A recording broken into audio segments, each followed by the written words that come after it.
దాదాపు 7 ఏళ్ల సుదీర్ఘ విరామం తర్వాత అమెరికా మరోసారి ఫెడరల్ ప్రభుత్వం షట్ డౌన్ లోకి వెళ్లింది.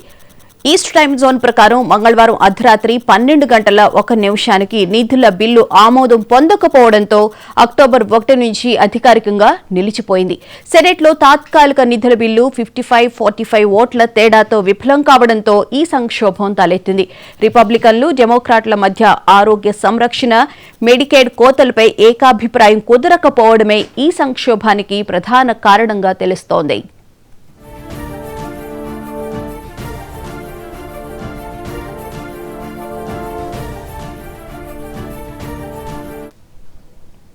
ఫెడరల్ ప్రభుత్వం షట్డౌన్లోకి వెళ్లడంతో దేశవ్యాప్తంగా సుమారు 7,50,000 మంది ఫెడరల్ ఉద్యోగులు ఫర్లో తాత్కాలిక సెలవులోకి వెళ్లే ప్రమాదం ఉంది. మరో 4 లక్షల మందికి పైగా ఉద్యోగులు జీతాలు లేకుండానే విధుల్లో ఉండాల్సి వస్తుంది. మిలిటరీ సిబ్బంది, ఎయిర్ ట్రాఫిక్ కంట్రోలర్స్, ఇతర భద్రతా ఏజెన్సీలు విధుల్లో కొనసాగుతారు, కానీ వారికి తాత్కాలికంగా జీతాలు నిలిచిపోతాయి.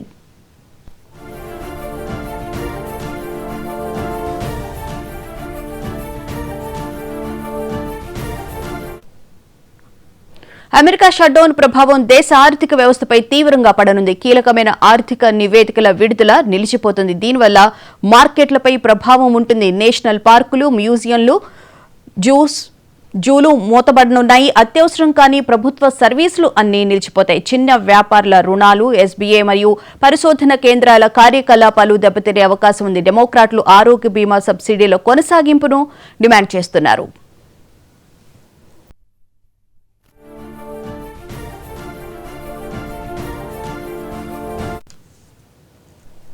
ప్రెసిడెంట్ డొనాల్డ్ ట్రంప్ ఈ షట్డౌన్ ఉపయోగించుకుని వేల మంది ఫెడరల్ ఉద్యోగులను తొలగిస్తామని హెచ్చరించడం పరిస్థితిని మరింత ఉద్రిక్తం చేసింది.